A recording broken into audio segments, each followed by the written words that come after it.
अल्लाह ताला ने जिन्हों को सिर्फ अपनी इबादत और बंदगी के लिए पैदा किया था, उन्हें सही रास्ता दिखाने के लिए अल्लाह अपने पैगंबर भेजते थे। लेकिन इसके बावजूद जिन्होंने गुनाहों में लिप्त होना शुरू कर दिया, यह देखकर अल्लाह ताला बहुत नाराज हो गए। उन्होंने फरिश्तों को आदेश दिया, जाओ इस जिन कौम को नष्ट कर दो। फिर फरिश्ते धरती पर आए और जिन्हों का संहार करने लगे। लेकिन तभी उनकी नजर एक छोटे से बच्चे पर पड़ी, इब्लीस। फरिश्तों के मन में सवाल उठा, यह तो एक मासूम बच्चा है, इसे क्यों मारा जाए? उन्होंने अल्लाह से प्रार्थना की, हे अल्लाह, इस बच्चे का कोई गुनाह नहीं है, क्या हम इसे अपने साथ नहीं ले जा सकते? अल्लाह ताला ने उनकी यह दुआ कबूल कर ली और इब्लीस को जीवित रहने की अनुमति दे दी। इसके बाद फरिश्ते इब्लीस को अपने साथ पहले आसमान पर ले गए। वहां उन्होंने उसे अपने तरीके से अल्लाह की इबादत करने के नियम कायदे सिखाए। इब्लीस की प्रतिभा इतनी असाधारण थी कि उसने बहुत जल्दी सब कुछ सीख लिया। इसके बाद इब्लीस ने पूरे 1000 साल तक पहले आसमान पर अल्लाह की इबादत की। फरिश्ते उसकी इबादत देखकर दंग रह गए। वे आपस में कहने लगे, देखो, इब्लीस हमसे सीखकर जिस तरह से इबादत कर रहा है, हम जो जन्म से ही सिर्फ इबादत के लिए बनाए गए हैं, उसकी तुलना में हमारी हालत तो बहुत पीछे है। एक फरिश्ता बोला, सच कहा, हमें तो इबादत के लिए ही पैदा किया गया है, लेकिन इब्लीस की लगन और एकाग्रता देखो, वह तो हमसे भी आगे निकल गया है, जैसे वह हमें सिखाने के लिए यहाँ आया हो। दूसरे फरिश्ते ने कहा, बिल्कुल सही, उसकी इबादत देखकर तो मैं हैरान हूँ, हमें उसे एक खास नाम से बुलाना चाहिए। सभी फरिश्ते एक स्वर में बोले, हाँ, हम उसे खास कहकर पुकारेंगे। जब इब्लीस ने यह सुना तो वह बोला, आप जैसे सम्मानित फरिश्तों से यह प्रशंसा मिलना मेरे लिए बहुत बड़ी प्रेरणा है, लेकिन मैं यह सब सिर्फ और सिर्फ अल्लाह की खुशी के लिए कर रहा हूँ।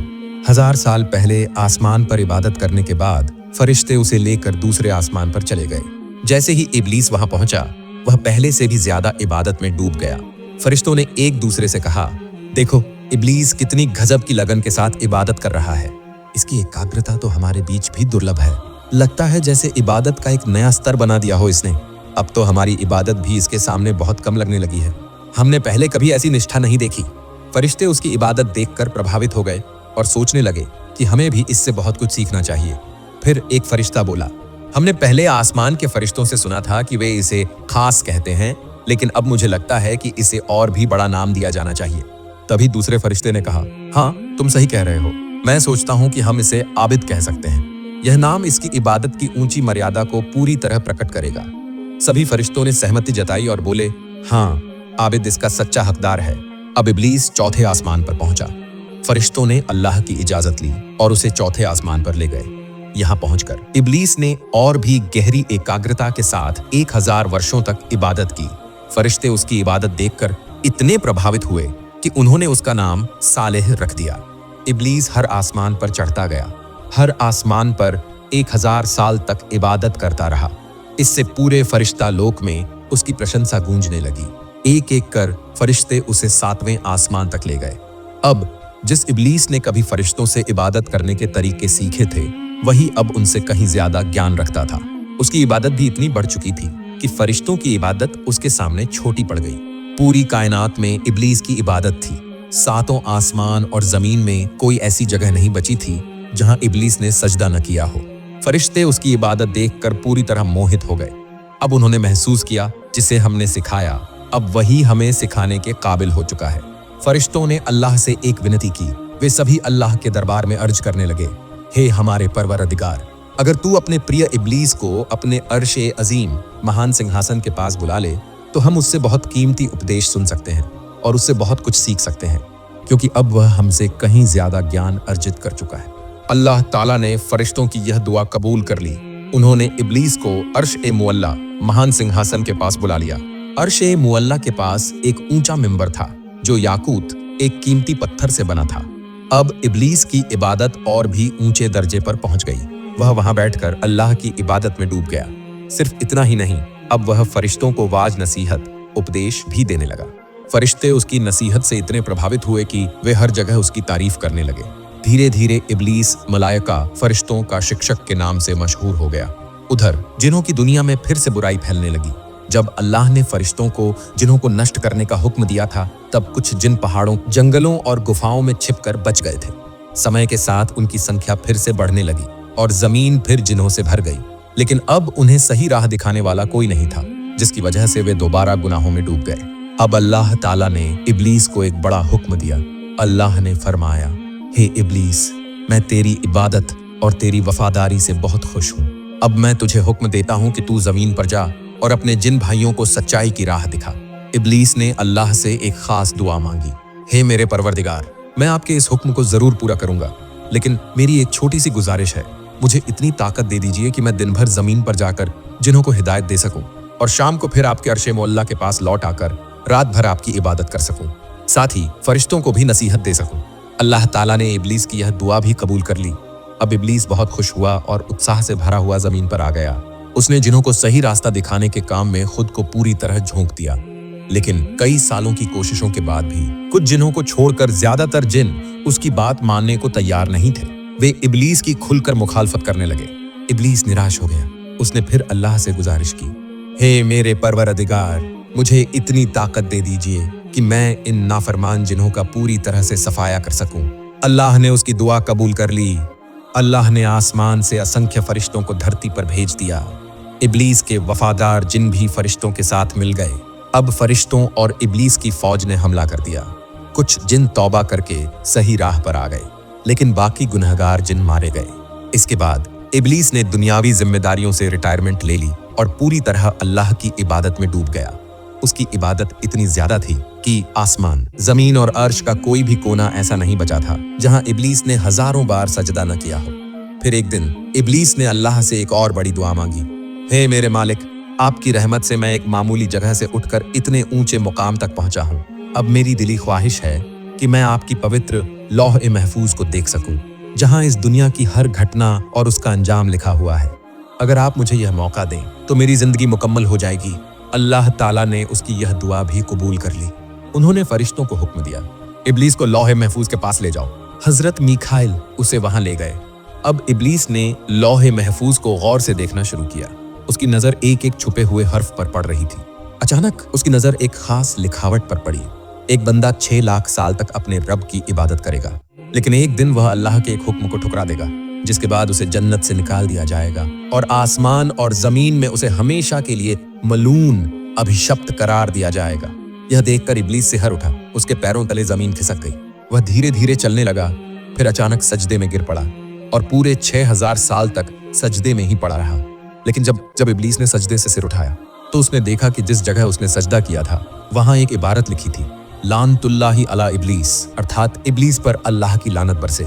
इब्लीस यह देखकर दंग रह गया। उसने फिर अल्लाह से दुआ की, हे मेरे रब, मुझे उस पापी बंदे को दिखा दीजिए जिसकी वजह से यह सब होने वाला है। मैं उसे सबक सिखाकर ही रहूंगा। अल्लाह ने फरमाया, इब्लीस, बहुत जल्द तुम उसे देख लोगे। अब इब्लीस के दिल में एक अजीब बेचैनी थी। वह 1000 साल तक उस इबारत को पढ़ता रहा, लानतुल्लाहि अला इब्लीस, इब्लीस पर अल्लाह की लानत बरसे। लेकिन इब्लीस अब भी यह नहीं जानता था कि जिस इब्लीस का जिक्र हो रहा है वह खुद वही होगा, पर बहुत जल्द उसे यह एहसास हो जाएगा। फिर एक दिन अल्लाह ने इब्लीस से सवाल किया, ओ इब्लीस, अगर मेरा कोई बंदा मेरी दी हुई नेमतों के बावजूद मेरी नाफरमानी करे तो उसके साथ क्या सुलूक होना चाहिए? इब्लीस ने झट से जवाब दिया, ऐ मेरे रब, ऐसे नाशुक्रे बंदे पर आपकी कड़ी से कड़ी सजा और लानत बरसनी चाहिए। अल्लाह ने फरमाया, तो ठीक है इब्लीस, अपने इस बयान को एक कागज पर लिख लो, क्योंकि एक दिन यही तुम्हारे काम आएगा। इब्लीस ने आज्ञाकारी बनकर वही किया। उसने अपने ही फैसले को लिखकर रख लिया, पर उसे क्या पता था कि एक दिन यह फैसला उसी पर लागू होगा। फिर कुछ समय बाद इब्लीस ने अपने भीतर घमंड महसूस करना शुरू कर दिया। उसने सोचा, अब तो न फरिश्तों में कोई है न जिन्नात में जो मेरी हुकूमत को ठुकरा सके। अब तो मैं आसमान और जमीन दोनों पर राज करता हूँ। मेरी ताकत बेमिसाल है। अब इब्लीस का तकब्बुर, घमंड बढ़ता जा रहा था। उसने सोचा, अगर कभी अल्लाह ताला खुद हुकूमत छोड़ दें, ऐलान कर दें कि अब कोई और इस कायनात की जिम्मेदारी ले, तो मैं ही वह अकेला शख्स हूँ जो इस काम के काबिल है। अब मेरी ताकत इतनी बढ़ चुकी है कि कोई मुझसे मुकाबला नहीं कर सकता। जिन्नात और फरिश्ते भी मेरे हुक्म के बिना कुछ नहीं कर सकते। अगर मैं कोई फैसला करूं तो वे जरूर मेरा ही साथ देंगे। एक दिन फरिश्तों ने लौहे महफूज पर एक इबारत देखी जिसमें लिखा था, बहुत जल्द मेरे एक बंदे पर हमेशा के लिए मेरी लानत बरसेगी। यह पढ़ते ही फरिश्ते कांपने लगे। उनके दिलों में खौफ बैठ गया। मन में सिर्फ एक ही सवाल उठ रहा था, न जाने हमारे बीच किस पर यह बदनसीबी आने वाली है। वे एक दूसरे को घबराई नजरों से देखने लगे। हर कोई डर से सहम चुका था। वे भागे भागे अपने उस्ताद इब्लीस के पास पहुंचे। उन्होंने कहा, उस्ताद, क्या आपने लौहे महफूज की वह इबारत नहीं देखी? हम सब बहुत डरे हुए हैं। कहीं ऐसा ना हो कि हम में से ही किसी पर यह लानत बरस जाए। कृपया हमारे लिए दुआ कीजिए ताकि अल्लाह हमें इस सजा से बचा ले। इब्लीस ने ठहाका लगाया। वह तिरस्कार भरी मुस्कान के साथ बोला, तुम सब बेवजह डर रहे हो। फिर उसने अल्लाह की बारगाह में हाथ उठाए, ऐ मेरे रब, मेरी दुआ है कि फरिश्तों में से किसी पर भी तेरी लानत न बरसे। अल्लाह ने इब्लीस की यह दुआ कबूल कर ली और फरिश्ते अल्लाह की लानत से महफूज हो गए। लेकिन इब्लीस एक बड़ी गलती कर बैठा। उसने फरिश्तों के लिए तो दुआ कर दी, मगर अपनी खुद की हिफाजत के लिए कोई दुआ नहीं की। फिर कुछ वक्त गुजर गया। अब अल्लाह ताला ने एक नए इरादे का ऐलान किया। उन्होंने फरिश्तों से फरमाया, बहुत जल्द मैं मिट्टी से एक मखलूक पैदा करूंगा जिसे मैं अपनी खिलाफत के शर्फ से नवाजूंगा। उसे मैं इख्तियार, स्वतंत्रता दूंगा और उसे जमीन पर हुकूमत करने का अधिकार मिलेगा। उसका नाम इंसान होगा। फरिश्ते हैरान रह गए। उन्होंने अल्लाह से अर्ज किया, ऐ अल्लाह, अगर इस मखलूक का मकसद सिर्फ आपकी इबादत करना है तो हम पहले से ही आपकी इबादत कर रहे हैं। हम हर वक्त आपकी तसब्बीह व हम्द करते हैं। हम तो कभी आपकी नाफरमानी नहीं करते। फिर इस नए मखलूक को बनाने की क्या जरूरत है? क्या यह जमीन पर फसाद और खून खराबा नहीं करेगा? क्या यह आपकी नाफरमानी नहीं करेगा? अल्लाह ताला ने फरिश्तों से फरमाया, ऐ मेरे फरिश्तों, मैं वह जानता हूँ जो तुम नहीं जानते। मैंने जिन और फरिश्तों के अलावा भी बहुत सी मखलूक पैदा की हैं और मैं वो राजा जानता हूँ जो तुम नहीं जानते। एक दिन अल्लाह ताला ने जिब्राइल अलैहिस्सलाम को हुक्म दिया, जमीन से मिट्टी लेकर आओ ताकि मैं एक नई मखलूक को पैदा करूं। अल्लाह के हुक्म से हजरत जिब्राइल अलैहिस्सलाम जमीन पर उतरे। उन्होंने दुनिया के अलग अलग हिस्सों से मिट्टी इकट्ठी की, खासकर काबा शरीफ की जगह से। फिर अल्लाह ने उस मिट्टी में पानी मिलाया और एक खास तरह का गारा खमीर बनाया। फिर इसे कुछ दिनों तक रखा गया, यहाँ तक कि वो सूख गया। फिर उससे एक अजीब सी गंध आने लगी। अल्लाह ने अपने हाथों से इंसान की तख्लीक की। इसके बाद अल्लाह ने अपने ही हाथों से हजरत आदम अलैहिस्सलाम को बनाया, लेकिन अभी इसमें रूह नहीं डाली गई थी। 40 दिनों तक यह जिस्म जमीन पर पड़ा रहा। इब्लीस और फरिश्ते हैरान थे। फरिश्ते और इब्लीस उसके चारों तरफ घूमते रहते और समझने की कोशिश करते कि यह कैसी मखलूक रहते। एक दिन इब्लीस ने उस जिस्म को ठोकर मारी और वो ठन ठन की आवाज करने लगा। इब्लीस सोचने लगा, यह तो खोखला है, इसमें तो कुछ भी नहीं। रूह डालने का वक्त आया। फिर अल्लाह ने फरमाया, जब मैं इसमें रूह डालूं तो तुम सब इसे सजदा करना। फिर अल्लाह ने हजरत आदम के जिस्म में रूह फूंकी। रूह उनके सिर से दाखिल हुई और जैसे ही उनके नथुनों तक पहुंची तो उन्होंने पहली बार छींक मारी। फरिश्तों ने कहा, आप अल्हम्दुलिल्लाह कहिए। तो हजरत आदम अलैहिस्सलाम ने कहा, अल्हम्दुलिल्लाह। अल्लाह ने जवाब दिया, तुम्हारा रब तुम्हें रहमत दे। इसके बाद अल्लाह ताला ने सभी फरिश्तों को हुक्म दिया, आदम को सजदा करो। फरिश्तों ने फौरन अल्लाह के हुक्म की तामील की और हजरत आदम अलैहिस्सलाम को सजदा किया। लेकिन इब्लीस ने सजदा करने से इनकार कर दिया। वो अभिमान के साथ खड़ा रहा। अल्लाह ने पूछा, ए इब्लीस, मैं जिसे अपने हाथों से पैदा किया, तूने उसे सजदा करने से इनकार क्यों किया? क्या तूने घमंड किया या तू खुद को बड़ा समझता है? इब्लीस ने जवाब दिया, मैं उससे बेहतर हूँ। आपने मुझे आग से बनाया है और उसे मिट्टी से। अल्लाह ताला ने गुस्से में फरमाया, तू यहाँ से निकल जा। निश्चय ही तू रांद, धिक्कारा हुआ है और कयामत के दिन तक तुझ पर मेरी लानत रहेगी। अब इब्लीस ने इल्तिजा की, ए मेरे रब, आपने इंसान को जिन और फरिश्तों से बेहतर बना दिया और उसे सजदा न करने की वजह से मुझे रांद कर दिया। तो ए मेरे मालिक, मुझे कयामत तक मोहलत दीजिए ताकि मैं मर न सकूं। अल्लाह ने फरमाया, जा, तुझे मोहलत दी गई। अब इब्लीस ने अकड़ कर कहा, ए अल्लाह, आपकी कसम, अब मैं इंसानों को गुमराह कर दूंगा क्योंकि आपने मुझे रांद कर दिया। अब मैं इंसानों के सीधे रास्ते पर बैठ जाऊंगा। मैं उनके आगे से, पीछे से, दाएं से और बाएं से आऊंगा और उन्हें गुमराह कर दूंगा। और आप देखेंगे कि बहुत कम लोग आपके शुक्रगुजार होंगे। आपके जो नेक बंदे होंगे उन पर मेरा कोई बस नहीं चलेगा। अल्लाह ने फरमाया, तब मैं भी ऐलान करता हूँ, मैं तुझसे और तेरे मानने वालों से जहन्नम को भर दूंगा। लेकिन जो भी मेरे पास तौबा के लिए आएगा और मुझसे अपने गुनाहों की माफी मांगेगा, मैं उसे बेशक माफ कर दूंगा। इसके बाद अल्लाह ताला ने फरिश्तों को हुक्म दिया, इब्लीस को जन्नत से निकाल दो। फरिश्तों ने अल्लाह के हुक्म की तामील की और इब्लीस को जन्नत से निकालकर दुनिया में फेंक दिया। फिर अल्लाह ने फरिश्तों से फरमाया, आदम के लिए जन्नतुल फिरदौस में रहने का इंतजाम करो। फरिश्तों ने हजरत आदम अलैहिस्सलाम के लिए हर तरह की राहत, सुकून और आराम का बंदोबस्त कर दिया। अब जन्नत में कोई दुख, परेशानी या तकलीफ नहीं थी। हर तरफ नेमतें, सुकून, चैन और खुशी ही खुशी थी। हजरत आदम अलैहिस्सलाम जन्नत में बेहद आराम और सुकून के साथ रहने लगे। लेकिन एक हकीकत यह भी है कि इंसान चाहे जितनी भी नेमतों और सुकून में रहे, अगर वह अकेला हो तो यह तन्हाई उसके लिए बेचैनी का सबब बन सकती है। हजरत आदम अलैहिस्सलाम के साथ भी कुछ ऐसा ही हुआ। जन्नतुल फिरदौस की बेहिसाब नेमतों और सुकून के बावजूद वह अचानक थोड़ा बेचैन महसूस करने लगे। अल्लाह रब्बुल आलमीन से यह बात छुपी नहीं रही। वह जानते थे कि आदम अलैहिस्सलाम को एक हमसफर की जरूरत है। तब अल्लाह ताला ने फरिश्तों से फरमाया, ऐ मेरे फरिश्तों, मैं आदम के लिए एक जोड़ीदार साथी पैदा करना चाहता हूँ ताकि वह मुकम्मल सुकून और खुशी महसूस कर सके। एक दिन अल्लाह ने हजरत आदम अलैहिस्सलाम को गहरी नींद में डाल दिया। यह नींद इतनी गहरी थी कि वह कुछ भी महसूस नहीं कर सके। जब वह गहरी नींद में थे तब अल्लाह ने फरिश्तों को हुक्म दिया, आदम के बाईं तरफ की एक पसली निकाल लो।